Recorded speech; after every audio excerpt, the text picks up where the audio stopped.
Kalian pernah nggak sih kepikiran tentang siklus menstruasi? Apa sih menstruasi itu? Jadi, menstruasi adalah proses seluruhnya dinding rahim yang keluar melalui vagina yang disertai cairan mens. Siklus menstruasi melewati 4 fase penting yang secara normal berlangsung antara 21 hingga 35 hari. Pertama adalah fase praevolusi. Fase ini terjadi hari ke-5 sampai hari ke-13. Fase ini terjadi karena adanya kenaikan hormon FSH atau follicle staminasi hormon yang menstimulasi pemotongan folikel, mulai dari primer, sekunder, hingga matang. Fase yang kedua adalah ovulasi. Fase ini berjalan ketika hari ke-14. Fase ini, ketika folikelnya sudah matang, maka oosit yang ada di dalamnya sudah siap untuk dilepaskan.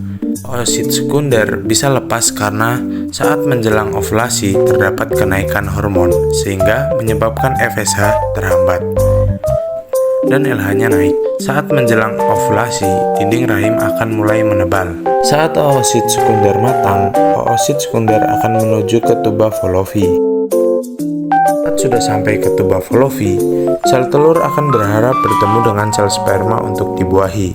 Jika terjadi pembuahan, maka bakal janin akan berjalan dan melekat ke dinding rahim.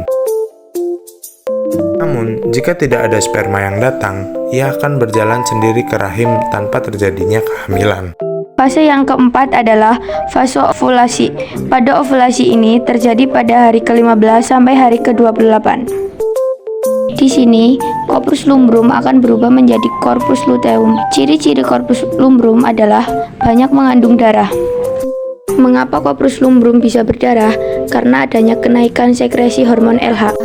Corpus luteum ini sifatnya merangsang, pengeluaran hormon progesteron. Jadi, hormon progesteronnya akan naik. Hormon progesteron ini berfungsi untuk menebalkan endometrium. Jika tidak ada fertilisasi, maka corpus luteum ini akan berubah lagi menjadi corpus albikat. Kemudian progesteron dan estrogen tidak akan terangsang yang menyebabkan menstruasi atau pengeluaran darah. Biasanya fase ini berjalan selama 4-6 hari.